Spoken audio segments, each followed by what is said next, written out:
Chapter 14 of our behavioral neuroscience textbook talked about biological rhythms, sleep, and dreaming. And segment 4 included pages 455 through 462 and started off by talking about the reticular formation and its role in the forebrain and sleeping and sleep states. So it was found that the electrical stimulation of the reticular formation of the brain stem, which extends from the medulla through the thalamus, was shown to activate the cortex, and thus implicating the reticular formation in arousal and waking. And also, lesions of the reticular formation of animals produced persistent sleep, and the basal forebrain imposes sleep by inhibiting the reticular formation. The second structure of the brain that they talked about was the pons, and how it triggers REM sleep.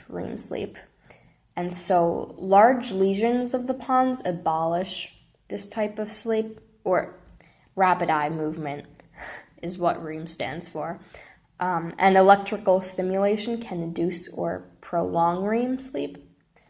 And a specific part of the pons called the subcoeruleus, which is ventral to the locus coeruleus, where some neurons are active only during REM sleep. And so this structure inhibits motor neurons to keep them from firing, and glutamatergic neurons excite neurons in the medulla, which projects axons down the spinal cord to release GABA, which are inhibitory neurotransmitters, and glycine to inhibit spinal motor neurons. And this is why when we sleep, our muscles are completely relaxed to the point of being just completely flaccid. But an interesting note that the textbook makes is cats with lesions of the subcoeruleus acted out their dreams, and even though they were in REM sleep, they displayed some motor activity, more so than the non-existent motor activity that they would have had without the lesions. To take a step back from different structures, the text then talks about the study of narcolepsy,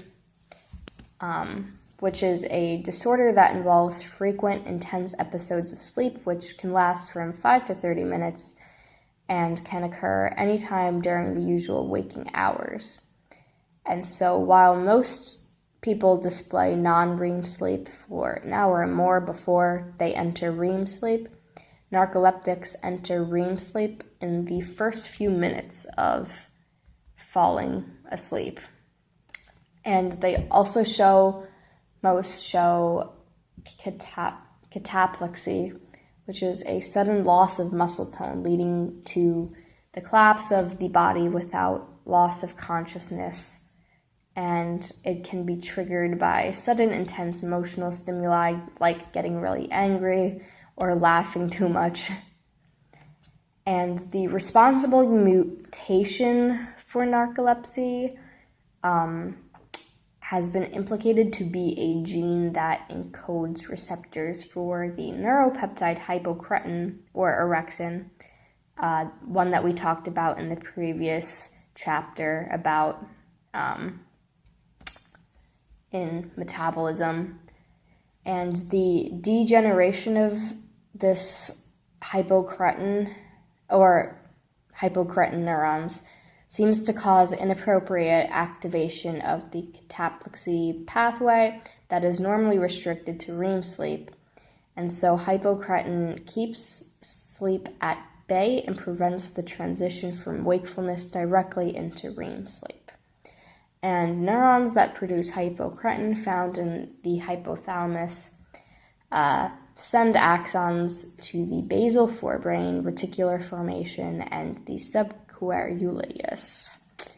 And the traditional treatment for narcolepsy has been amphetamines in the past, drugs including GHB or Xyrem, and modafinil, or its popular name Provigil, have also been used, but now, from the knowledge of the role of hypocretin, new synthetic drugs may be made to stimulate these receptors and hopefully treat narcolepsy a little bit better than the previous methods. A common symptom also associated with the disorder is sleep paralysis, which is the temporary inability to move or talk either just before dropping off to sleep or just after waking, and it may be accompanied with sensory hallucinations. There are several other sleep disorders other than narcolepsy, and some are minor dysfunctions, but others can be life-threatening. So night terrors and sleep urinalysis or bedwetting, these diseases or disorders are common in children mostly, but somnambulism, or as we know it, sleepwalking, is more common in childhood but sometimes persists into adulthood. And REM behavior disorder is a sleep disorder in which a person physically acts out a dream, and this is more common in men and people over the age of 50 and is often followed by the early symptoms of Parkinson's and dementia. So back to not life-threatening yet, but more serious sleep disorders closely tied with narcolepsy is insomnia. Actually, insomnia is the opposite. So they have trouble falling asleep or staying asleep. And it affects 15 to 30% of the adult population. And so a few other things that are associated with insomnia is sleep state misperception, which is a person's perception that he has not been asleep when in fact he has. This typically occurs at the start of a sleep episode.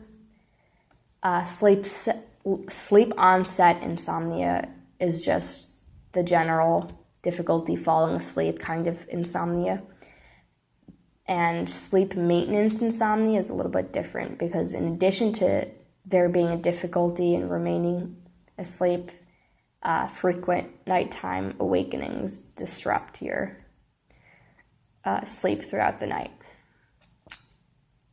And breathing may also be disrupted during sleeping as well.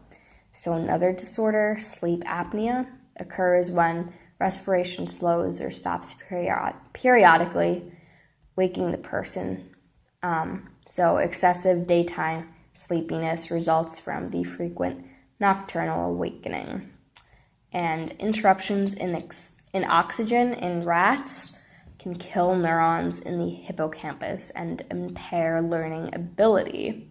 So this implicates that sleep apnea may actually lead to brain damage to an extent. And a final disorder that the text talks about is sudden infant death syndrome, or we call it SIDS. And this is self-explanatory, a sudden unexpected death of an apparently healthy human infant who simply stops breathing, usually during sleep.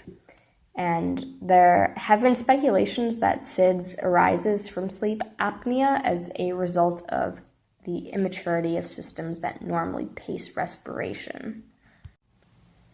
The text then talks about potential drugs, methods in curing sleeping disorders, but there isn't really one single cure. Most modern sleeping pills, which include Ambien, Sonata, and Lunesta, they bind to various sites on GABA receptors and thus inhibit broad regions of the brain. However, use of these sleeping pills may lead to a persistent sleep drunkenness, though, coupled with drowsiness that impairs waking activity or may lead to memory gaps about daily activity. So, administration of exogenous melatonin has also been suggested to aid the onset of sleep, but this has a weak hypnotic effect soon after administration. So those are a few methods in trying to fall asleep, but if you want to wake up a little bit, a popular method is caffeine from coffee. So caffeine is an antagonist for the neuromodulator adenosine, which generally reduces neural activity, and thus it boosts brain activity and delays the circadian clock at night. However, this can be bad if you take it right before you go to bed. So the text suggests good sleep hygiene habits, such as avoiding caffeine before bed, that promote healthy sleep, because if you screw up your circadian clock, it's very hard for your body to get it back on track. I can attest to this as a college student. We all know